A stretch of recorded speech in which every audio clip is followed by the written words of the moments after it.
12ஆம் மாதம் ஒவ்வொரு வருஷமும் நாங்கள் கடந்து கொண்டிருக்கிறோம். ரோட்டு இந்த அதிமுக ரோட்டு கடும் கஷ்டமாக இருக்கு. போகிற வர பிரயாணிகளுக்கு கடும் கஷ்டமாக இருக்கு. மழை காலங்கள் வந்தால் இதால் கடும் போட்டில் போகிற தேவை ஏற்படுகிறது. சாகாமம் வீதியை புனரமைத்து தருமாறு பிரதேச மக்கள் விடுத்த வேண்டுகோள் இதுவரை கவனத்தில் கொள்ளப்படாமை அதிகாரிகளின் அசமந்த போக்கையை பிரதிபலிக்கின்றது. வெளிநாட்டு சுற்றுலா பயணிகள் மற்றும் பிரதேச மக்களின் பிரதான போக்குவரத்து மார்க்கமாக விளங்கும் சாகமம் வீதி சேதமடைந்துள்ளமை தொடர்பில் அதிகாரிகள் பாராமுகமாயிருக்கின்றமை வியப்பளிக்கின்றது. நீண்ட காலமாக சேதமடைந்துள்ள புத்துவில் சாகமம் வீதி எப்போது புனரமைக்கப்படும் என்பதே இக்கிராம மக்களின் நீண்ட நாள் எதிர்பார்ப்பாகும். News first. சிந்தனையை தோன்றும் அறிஞர் வாக்கு அடுத்து.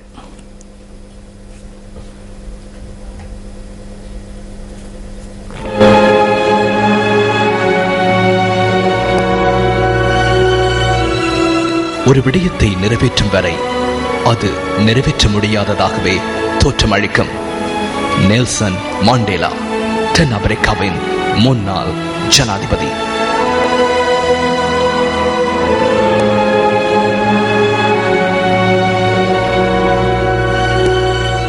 தமது உயிருக்கு அச்சுறுத்தல் இருப்பதாக சட்டத்தரணி குணரத்ன வனிநாயக்க தெரிவித்துள்ளார். அடையாளம் தெரியாத சிலர் நேற்றிரவு தன்னிடம் விசாரணை நடத்தியதாக அவர் குறிப்பிடுகின்றார்.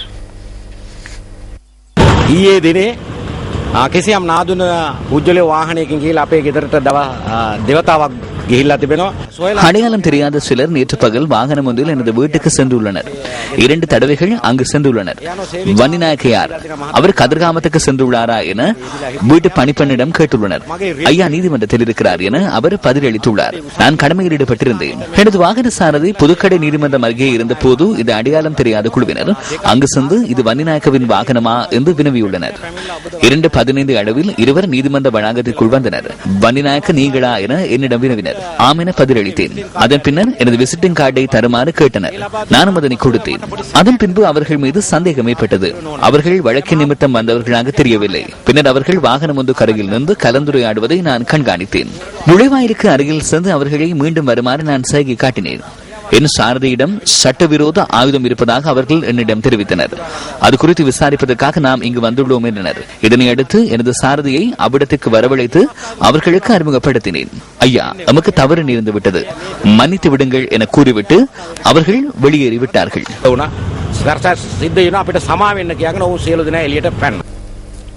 இது தொடர்பாக போலீஸ் ஊடக பேச்சாளரும் போலீஸ் அத்தியட்சகருமான புத்திக ஸ்ரீவர்த்தனவிடம் நாம் வினவினோம். இந்த சம்பவம் தொடர்பில் விசாரணை ஆரம்பிக்கப்பட்டுள்ளதாக அவர் கூறினார். போலீசார் என கூறி நேற்று மாலை நீதிமன்றத்திற்கு வந்திருந்த சிலர் தன்னிடம் விசாரணை நடத்தியதாக சட்டத்தரணி குணரத்ன வனிநாயக்க வாழத்தோட்ட போலீஸ் நிலையத்தில் முறைப்பாடு செய்துள்ளதாக போலீஸ் ஊடக பேச்சாளர் தெரிவித்தார். தன்னிடம் விசாரணை நடத்தியவர்களின் அடையாளத்தை தெரியப்படுத்துமாறு கோரியதை அடுத்து அவர்கள் தம்மை போலீசார் என குறிப்பிட்டதாக தனது முறைப்பாட்டில் சட்டத்தரணி குணரத்ன வனிநாயக்க சுட்டிக்காட்டினார். இவ்வாறு போலீஸ் ஊடக பேச்சாளர் சிரேஷ்ட போலீஸ் அத்தியட்சகர் புத்திக ஸ்ரீவர்த்தன மேலும் தெரிவித்தார். மனித உரிமைகள் அரசியல் அஸ்திரமாக மாறியுள்ளதாக வெளிவிகார அமைச்சர் பேராசிரியர் GL பேரிஸ் தெரிவித்துள்ளார். ஆஸ்திரேலிய தொலைக்காட்சி ஒன்றுக்கு வழங்கிய விசேட செவ்வியொன்றின் போதே அமைச்சர் இதனை குறிப்பிட்டுள்ளார். United Nations Human Rights Council is not calling for an international. ஐக்கிய நாடுகளின் மனிதுரிமைகள் பேரவை சர்வதேச விசாரணைகளை நடத்த சொல்லவில்லை. நம்பகமான விசாரணைகளை நடத்துமாறே கேட்டுக்கொண்டனர். சுயாதீனமான நம்பகமான விசாரணைகளை வேண்டினர். நாங்கள் அதனை நேர்த்தியாக மேற்கொண்டோம். ஆதாரங்கள் காணப்படும் பல்வேறு விடயங்கள் தொடர்பில் விசாரணைகளை நடத்தினோம். சமர்ப்பிக்கப்பட்ட பிரேரணை முதலாவது பிரேரணை அல்ல. இலங்கை தொடர்பில் கொண்டுவரப்பட்ட முதலாவது பிரேரணையை வடிவமைத்தது அமெரிக்கா அல்ல, கனடாவே. கனடாவின் கண்ணோட்டத்தில் பின்னர் அந்த பிரேரணையை சமர்ப்பிப்பது இல்லை என தீர்மானிக்கப்பட்டது. பின்னர் நிலைமை தலைகீழாக மாறியதை அடுத்து அமெரிக்கா பிரேரணையை கொண்டுவர தீர்மானித்தது. அதுக்கு ஆதரவு தெரிவிக்காமல் இருப்பது எப்படி என ஏனைய நாடுகள் எம்மிடம் கேட்டன. அமெரிக்காவின் ஆதிக்கம் அத்தனை பலம் வாய்ந்தது. இன்று மனித உரிமைகள் என்பது அரசியல் அஸ்திரமாக மாறியுள்ளது. பல்வேறு சந்தர்ப்பங்களிலும் பல்வேறு வகைகளிலும் அது உபயோகிக்கப்படுகிறது. And today human rights is being used increasingly as a political tool. It is being used selectively, subjectively. There are plenty of double standards with no consistency or uniformity whatsoever in the criteria that are applied. இனி விளையாட்டுச் செய்தி. உலக பல்கலைக்கழகங்களுக்கு இடையிலான விளையாட்டு விழாவில் சதுரங்க போட்டிக்கான தகுதிகாண் போட்டிகளில் மகளிர் பிரிவில் முதலிடம் வகித்த திலினி கொஸ்தாவுக்கு அந்த விளையாட்டு விழாவில் பங்கேற்பதற்கான வாய்ப்பு அற்றுப்போனமை தொடர்பில் கசக்கும் உண்மை தோப்பு கடந்த ஞாயிற்றுக்கிழமை சுட்டிக்காட்டியிருந்தது. விமான பயணச்சீட்டை இலவசமாக பெற்றுக் கொள்வதற்காக 6 மாதங்களுக்கு முன்னர் பெயரிடப்பட்டிருந்த பிரமோதயா சேனநாயக்க வீராங்கனைக்கு மாத்திரம் சதுரங்க போட்டிகளில் மகளிர் பிரிவில் இந்த போட்டியில் பங்கேற்பதற்காக இலங்கை பல்கலைக்கழக விளையாட்டு சங்கம் அன்றைய தினம் குறிப்பிட்டிருந்தது. கசக்கும் உண்மை தொகுப்பு ஒளிபரப்பானதை அடுத்து சதுரங்க வீராங்கனை பிரமோதயா சேனநாயக்க ஸ்போர்ட்ஸ் ஃபெஸ்டுக்கு கருத்து வெளியிட்டார். யூனிவர்சிட்டி கேம்ஸ் ஃப்ரீ டிக்கெட்ஸ் දෙකක් දෙනවා එක රටකට. உலக பல்கலைக்கழக விளையாட்டு விழாவில் ஒரு நாட்டுக்காக 2 டிக்கெட்டுகள் வழங்கப்படும். அவை பிரிவுகளுக்கு ஏற்பவே வழங்கப்படும். இலங்கையை பிரதிநிதித்துவப்படுத்துபவர்கள் உள்ளனரா என முதலில் ஆராயப்படும். அது அனைத்து விளையாட்டு பிரிவுகளுக்கும் பொருந்தும். அதேபோல் இந்த வருடத்தில் தேசிய வீரர்கள் உள்ளனரா எனவும் ஆராயப்படும். அதற்கமைய இந்த வருடம் 2 தேசிய வீரர்கள் இருந்துள்ளனர். அதில் ஒருவர் நான். அதற்கமைய மகளிருக்கான இலவச டிக்கெட் எனக்கு கிடைத்ததை எண்ணி மகிழ்ச்சி அடைந்தேன். அதன் பின்னர் சதுரங்க தெரிவு போட்டி நடைபெற்றது. அதற்கு சென்ற போது தெரிவு போட்டியில் பங்கேற்க தேவையில்லை என கூறினர். எனக்கு இலவச டிக்கெட் பெயரிடப்பட்டுள்ளதால் தேவையில்லை என கூறினர். தேசிய வீரர் என்பதனால் தெரிவு போட்டியில் பங்கேற்க தேவையில்லை என கூறினர். அங்கிருந்த ஆசிரியர்கள் வீரர்களிடமும் கேட்டபோது அவர்களுக்கு ஆட்சேபனை ஏதும் இல்லை என்றனர். அதற்கமைய தெரிவு போட்டியில் நான் பங்கேற்க தேவையில்லை என தீர்மானிக்கப்பட்டது.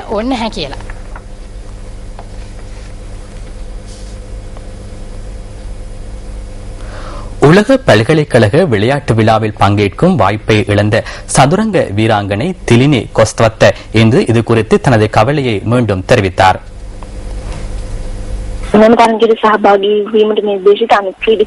மத்திய வீராங்கனையை பரிந்துரை செய்தமை குறித்து எனக்கு எவ்வித பிரச்சனையும் இல்லை. இருப்பினும் தெரிவு போட்டியில் மகளிர் பிரிவில் தெரிவு செய்யப்பட்ட எந்தவொரு வீராங்கனையும் பங்கேற்க முடியாமையானது மகளிர் தெரிவு போட்டிகளை நடத்துவதனை அர்த்தமற்றதாக மாற்றியுள்ளது.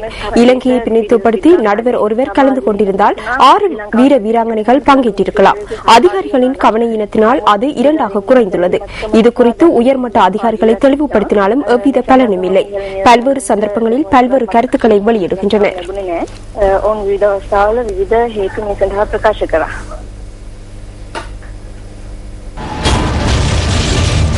2010 ஆண்டு இந்திய கிரிக்கெட் அணி இலங்கைக்கு விஜயம் செய்தபோது பந்தய முகவரின் பெண் பிரதிநிதி ஒருவருடன் இந்திய வீரர் ஓர் இரவை கழித்ததாக பஞ்சாப் கிரிக்கெட் சங்க தலைவர் IS பிரிந்த்ரா தெரிவிப்பு. விசாரணை மேற்கொள்ளப்படுமாயின் அனைத்து சாட்சிகளும் முன்வைக்கப்படும். பஞ்சாப் கிரிக்கெட் சங்க தலைவர்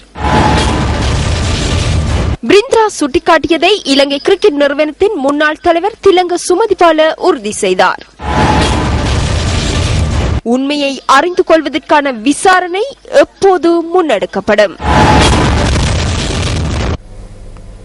இத்துடன் நமது 8 மணி பிரதான செய்திகள் நிறைவடைகின்றன. எமது அடுத்த பிரதான செய்தி 10:45க்கு ஒளிபரப்பாகும். வணக்கம். வணக்கம்.